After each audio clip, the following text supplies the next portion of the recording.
Hello everyone! In today's tutorial, we will show you how to place bullet points on the same line in Google Docs for a cleaner and more compact layout. This is useful when we want to organize short items side by side instead of stacking them vertically.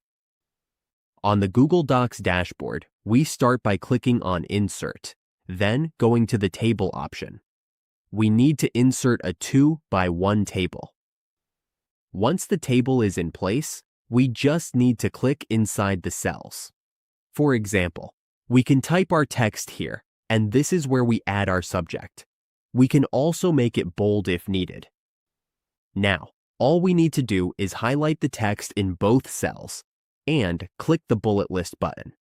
Select the bullet list style we want, and just like that, we are done. As we can see, there are now 2 bullet points sitting side by side. The last thing we need to do is change the border color of the table so that the table borders disappear. This way, it looks like we simply have 2 bullet points on the same line in our Google Docs. And that is how we can place bullet points on the same line in Google Docs in just a few simple steps. It is a great way to improve spacing and keep our documents looking neat and organized.